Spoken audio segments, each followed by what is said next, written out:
सनातन धर्म में 33 करोड़ देवता माने जाते हैं। आपको उनके नाम उच्चारित करने होंगे। इस प्रश्न का उत्तर कोई भी नहीं दे सकता।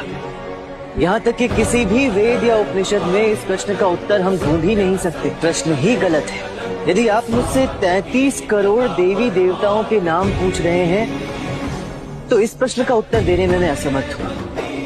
किंतु यदि आप मुझसे 33 कोटि देवी देवताओं के नाम पूछ रहे हैं तो वो कंठस्थ है मुझे। महाराज, हमारे वेदों को दूसरी भाषा में अनुवाद करते समय अनुवादक ने गलती से वेदों में लिखे 33 कोटि शब्द को 33 करोड़ समझा, जबकि 33 कोटि का अर्थ है 33 उच्चतम भगवान। महाराज, प्रमुख वेदों और उपनिषदों में बताया गया है कि 8 वसु, 12 आदित्य, 11 रुद्र और 2 अश्विनी कुमारों को मिलाकर 33 कोटि देवता होते हैं।